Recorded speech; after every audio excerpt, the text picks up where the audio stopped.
the traditional definition of democracy, which were taught in schools, government for the people, by the people, and all that. But that doesn't seem to be the case in Nigeria today. In Nigeria, we have a situation where the leaders, when we were young, they said the leaders of yesterday, the children of yesterday are the leaders of tomorrow. But in Nigeria, we see a situation where the leaders of yesterday are still the leaders of tomorrow. We see a situation where leaders are recycled. We see IBB wanting to run for president after almost like 20 years. Buhari coming to run again after 20 years for the fourth time. He wants to go for the fourth time. And you know, indeed, democracy is questionable in Nigeria because it doesn't benefit the masses. You see a class of people, you know, recycling power.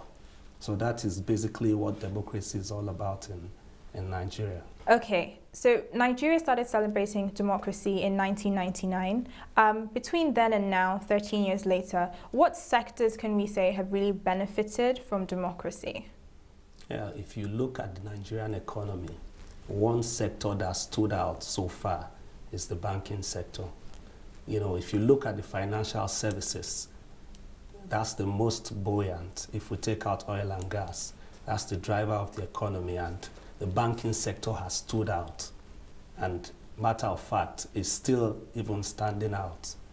So that's one good dividend we've gotten from democracy if you look at the sectors in Nigeria. Any other sector? You know, oil and gas has been okay. We see it in the local indigenization policy and all that.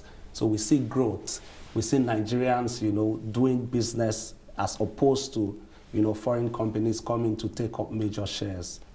So I think those two sectors have stood out. But when you talk about sectors that performed poorly, you talk about the power sector, which is performing very terribly. Then you talk about what I call it downstream, the refinery. They've been down and it's even getting worse. But aside from that, I think economically, Nigeria has benefited in the area of democracy. Because if you look at the growth prospects of Nigeria is the third fastest growing economy globally and is expected to be number 2, surpass SA by 2015. So I think in the area of economy, democracy has paid off some way.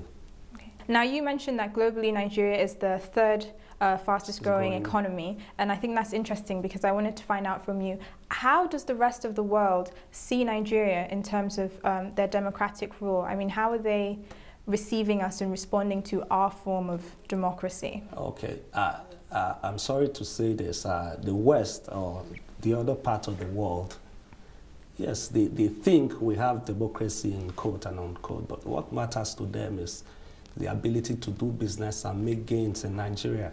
And so far, they've been able to do that until the recent Boko Haram issues. Although that hasn't affected them, but it has given the country and the leader, you know, a perception issue.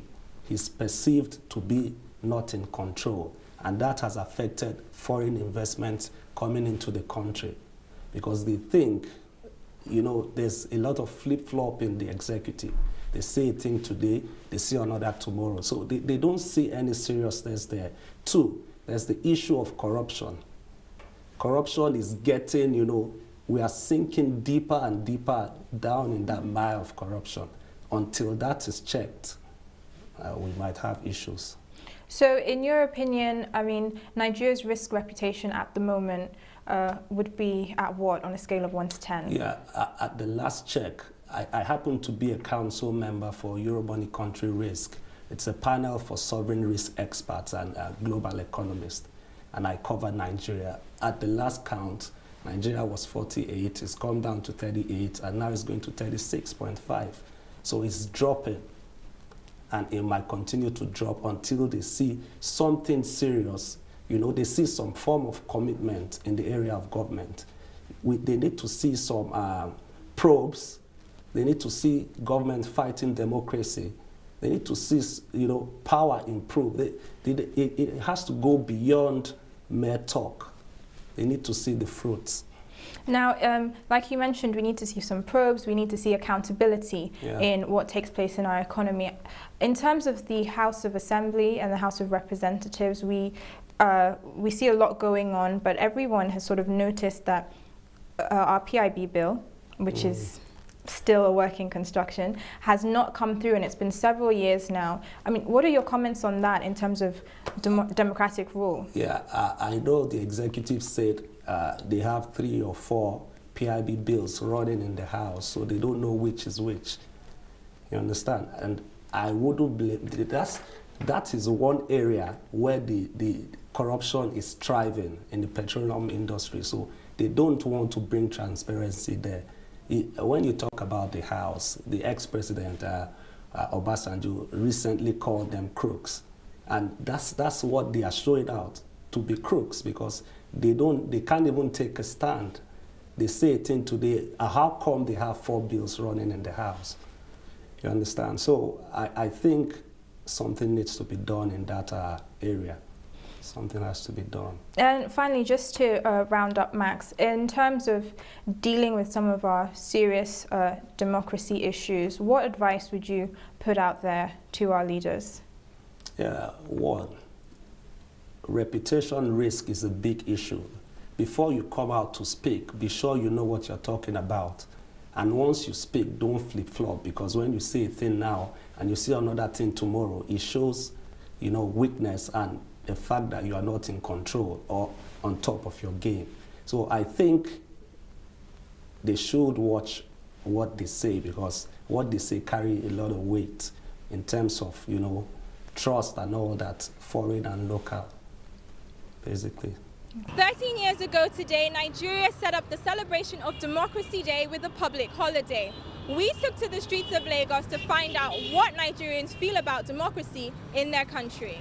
When we started in 1999, they gave us some promises, and some elections comes after them, and we still can't see any changes. Democracy in Nigeria, I think it's a man-no-man kind of business. You just get to know somebody somewhere, and somebody, approves of you, and then puts you into office, and then that's how the business goes.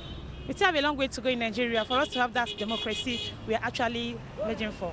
For me, it's not a day to celebrate yet. It's just a time where we can sit down and appraise the journey so far and to look at what the future will hold for us. And there you have it. It seems there's still need for improvement of Nigeria's democratic system.